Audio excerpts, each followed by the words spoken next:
जय हिंद दोस्तों, मैं अमित कुमार स्वागत करता हूं आपके अपने YouTube चैनल AKHD क्लासेस में। इस वीडियो में हम मुगलकालीन साहित्य से जो है महत्वपूर्ण प्रश्न पढ़ने वाले हैं, जो कि सभी प्रकार की परीक्षाओं के लिए महत्वपूर्ण होंगे।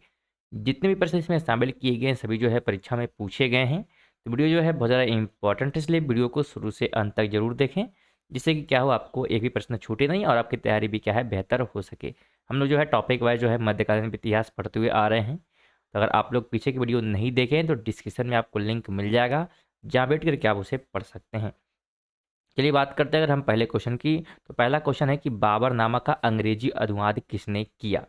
स्टूडेंट अगर आपको आंसर पता है तो आप उसे जो है कमेंट बॉक्स में बता सकते हैं। अगर राइट की बात करते हैं तो यहाँ पे ए राइट हो जाएगा, यानी कि लेडिन और रस्किन द्वारा जो है बाबरनामा का अंग्रेजी अनुवाद किया गया था। ध्यान रखिएगा, तुजुक ए बाबरी अथवा बाबरनामा, यानी दोनों इसका नाम है। को बाबर मतलब यहाँ पे जो है तुजुक ए बाबरी और साथ में जो है बाबरनामा, इन दोनों का जो है अपनी जो है मातृभूमि तुर्की में लिखा गया था।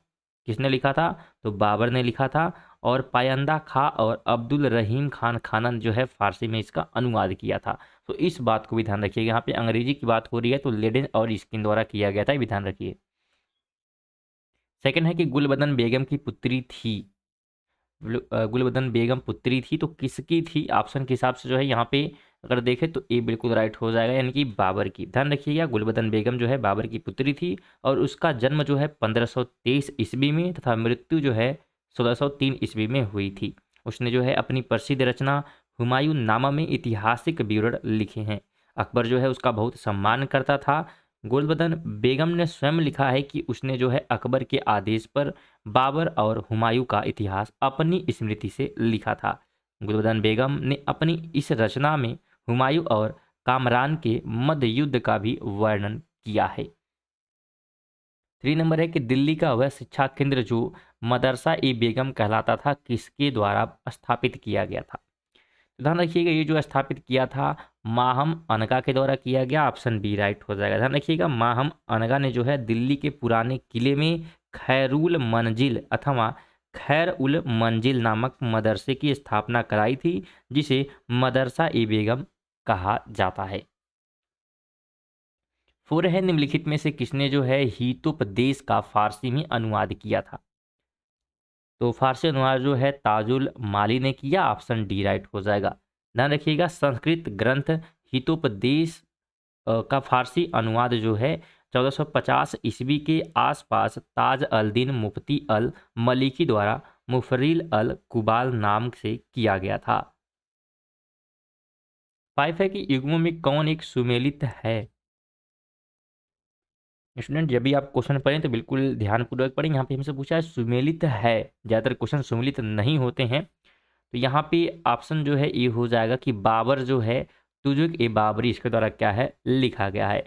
हम बाकी की बात करते हैं। ध्यान रखिएगा, तुजुक ए बाबरी बाबर की क्या है प्रसिद्ध कृति है, जो कि तुर्की भाषा में युमुबयान शैली में क्या है लिखी गई है। अगर हम हुमायूं की बात करते हैं, हुमायूं नामा की, तो इसे जो है गुलबदन बेगम ने। और तारीखे शेरशाही की बात करते हैं तो ये जो है अब्बास खां सरवानी ने लिखा। जबकि अगर तबकाते अकबरी की हम बात करते हैं, ठीक है, यहाँ पे अकबर हो गया तो अकबरी यहाँ पे है, इसकी रचना जो है निजामुद्दीन अहमद ने की थी, जो कि फारसी भाषा में लिपिबद्ध है।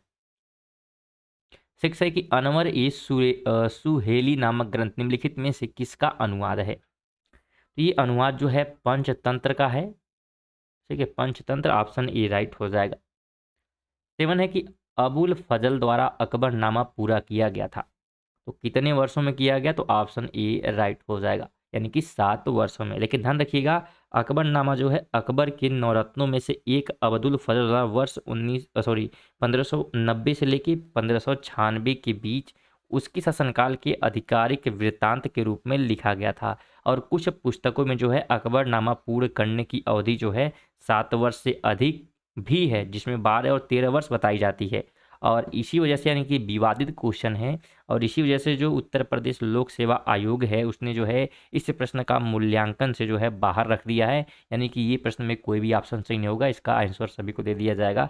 इस प्रकार से जो है इसको रखा गया है, किसके द्वारा, तो उत्तर प्रदेश लोक सेवा सेवा आयोग के द्वारा। और ये प्रश्न जो है 2014 में पूछा गया था यूपीपीसीएस प्री में, ध्यान रखिएगा, क्योंकि सभी प्रश्न जो है पूछे गए हैं, ये आपको ध्यान रखना है। जितने भी प्रश्न हम पढ़ाते हैं सभी जो है पेपर में पूछे गए हैं, उन्हीं को क्या है रिवीजन यहाँ पे चलता है, और साथ में उनसे जुड़े हुए जो है महत्वपूर्ण बिंदु पे भी क्या है चर्चा हम लोग करते हैं। तो अगर वीडियो इन्फॉर्मेटिव लगे तो वीडियो को लाइक जरूर करें, और इसी प्रकार का वीडियो अगर पाना चाहते हैं तो चैनल को सब्सक्राइब करके बेल आइकन को जरूर ऑन करें, जिससे कि आपको नोटिफिकेशन टाइमली मिलती रहे। इसके अलावा आपको जो है हमारे चैनल पे करंट अफेयर की वीडियो भी मिल जाएगी, जो कि सुबह 7 बजे अपलोड की जाती है। 5 मिनट की वीडियो होती है, तो आप लोग इसे जरूर देख लिया करिए, जिससे कि आपके पूरे दिन के क्या है क्या घटित होने वाला है आपको नॉलेज हो जाएगा, और आपके करंट अफेयर की बेस भी क्या हो जाएगी, मजबूत हो जाएगी। 8 की बात करते हैं तो मुगल काल में दरबारी भाषा थी, तो दरबारी भाषा जो है फारसी थी, ऑप्शन नंबर सी राइट हो जाएगा। 9 है कि सुमेलित नहीं है, हमसे पूछा, एक तरफ पुस्तकें हैं और एक तरफ क्या है लेखक दिए गए हैं, तो ऑप्शन सी हो जाएगा, यानी कि तुगलकनामा इब्न बतूता, ये सुमेलित नहीं है, बाकी सब बिल्कुल ठीक है, तो आप उसे जरूर पढ़ लें। अगर हम बात करते हैं तुगलकनामा, तो ये जो है लिखा गया अमीर खुसरो के द्वारा, ठीक है। तुगलकनामा किसने लिखा है, अमीर खुसरो ने लिखा है। और जबकि अगर हम इब्न बतूता की बात करते हैं तो इसने क्या लिखा है, तो यात्रा वृत्तांत रेहला पुस्तक लिखा है, तो इसके बारे में भी ध्यान रखिएगा। आगे दिया गया सूची, इसको मैच करने का हम लोग प्रयास करते हैं, तो ऐसे प्रश्न ज़्यादा आजकल पेपर में पूछे जा रहे हैं, आप लोग को पता होगा भली भांति। हम लोग यहाँ पे मैच करते हैं। अगर हम हसन निजामी की बात करते हैं, ठीक है, तो ताजुल मासिर यहाँ पे हो जाएगा, यानी कि 4th नंबर। इसके अलावा हम ख्वादमीर की बात करते हैं, तो ख्वादमीर क्या हो जाएगा, तो हुमायूंनामा।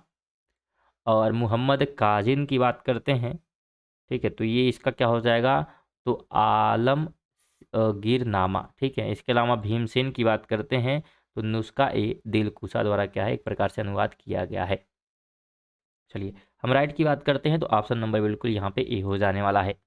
आगे है फिर 11 नंबर मैच द कॉलम, तो यहाँ भी हम लोग मैच करने का प्रयास करते हैं। अगर बात करें भीमसेन कायस्थ के द्वारा, ठीक है, तो इन्होंने क्या किया है, तो तारीख ए दिलकुशा अनुवाद किया है। चंद्रभान ब्राह्मण की बात करते हैं, तो ये जो है चहार चमन हो जाएगा। और ईश्वर दास नागर की बात करते हैं, तो ये क्या हो जाएगा हमारा, फुतुहात ए आलमगीरी। और सुजा नराय भंडारी, ठीक है, तो ये जो है किसके द्वारा किया गया है, तो खुलासत उत तवारिख के द्वारा, ठीक है। ऑप्शन नंबर की बात करते हैं, थोड़ा सा नाम जो है अजीब अजीब रहते हैं पुराने ज़माने के, ध्यान रखिएगा, तो जरूर आप लोग अच्छे से बार पढ़ लें, ताकि आपको क्या है रिवीजन अच्छे से हो जाए। 12 है कि कवि हृदय राजा जिसने नागरी दास के नाम से कृष्ण की प्रशंसा में छंद लिखे हैं, वो कौन है आपको बताना है। तो वह जो है राजा, ध्यान रखिएगा, राजा सावंत सिंह है, ऑप्शन नंबर डी राइट हो जाएगा। इनके बारे में बात करते हैं, तो ये जो है अजमेर की किशनगढ़ रियासत के क्या है राजा थे। और ये जो है वैष्णव उपनाम नागरी दास से क्या होते हैं, प्रसिद्ध होते हैं, जो कि राधा का सेवक है। इसका मतलब क्या होता है, नागरी दास का अगर अर्थ पूछता है तो राधा का सेवक, ध्यान रखिएगा। और इन्होंने जो है कृष्ण की प्रशंसा में अनेक छंद लिखे हैं। 13 है मैच द कॉलम, एक तरफ पुस्तक है और एक तरफ क्या है लेखक दिए गए हैं, तो हम लोग मैच करते हैं। यहाँ पे राम अगर पंचाध्याय की बात करते हैं, तो इसको जो है लिखा गया है नंद दास के द्वारा, 3 हो जाएगा। चैतन्य भागवत की बात करते हैं, तो ये जो है वृंदावन दास के द्वारा लिखा गया। और चैतन्य मंगल की बात करते हैं, तो ये जो है लिखा गया जयनंदा के द्वारा। और भक्ति रत्नाकर की बात करेंगे तो ये हो जाएंगे नरहरि चक्रवर्ती। और ऑप्शन की बात करते हैं, तो यहाँ से अगर हम देखें तो बिल्कुल यहाँ पे सी राइट हो जाएगा। 14 है निम्नलिखित में से किस एक ने महत्वपूर्ण कृतियाँ रामचंद्रिका एवं रसिक प्रिया की रचना की थी, तो ये जो है किया गया था केशव के द्वारा, ऑप्शन ए राइट हो जाएगा। अगर केशव के बारे में बात करते हैं, तो इनका जो है जन्म हुआ था 1555 में, और इनकी मृत्यु जो है 1617 ईस्वी में हुई थी, तो इस बात को भी ध्यान रखिएगा। 15 है निम्नलिखित में से कौन एक जो है सही सुमेलित नहीं है, एक तरफ कवित्री है, एक तरफ पुस्तक दिए गए हैं, तो राइट ऑप्शन यहाँ पे डी हो जाएगा कि ये जो है सही सुमेलित नहीं है, गंगाबाई गणेश देव लीला, ठीक है, तो ये सही नहीं है, क्योंकि ध्यान रखिएगा गंगाबाई जो है कृष्ण भक्ति परंपरा की कवित्री थी और गंगाबाई द्वारा रचित जो एक स्वतंत्र ग्रंथ है गंगाबाई के पद के नाम से क्या है प्राप्त हुआ है। तो यहाँ पे जो दिया है गणेश देवलीला, तो ये क्या है गलत हो जाएगा, ये गंगाबाई की रचना नहीं है। स्टूडेंट ये थे हमारे जो है मुगल कालीन साहित्य से वैसे प्रश्न जो कि पेपर में रिपीटेड थे। तो अगर वीडियो अच्छी लगी वीडियो को लाइक जरूर करें और चैनल को सब्सक्राइब करके ही जरूर जाइएगा। साथ में वीडियो को अपने दोस्तों के साथ जरूर शेयर करें जिससे उन्हें भी बेनिफिट प्राप्त हो सके। चलिए मिलते हैं नेक्स्ट वीडियो में, तब तक के लिए जय हिंद जय भारत।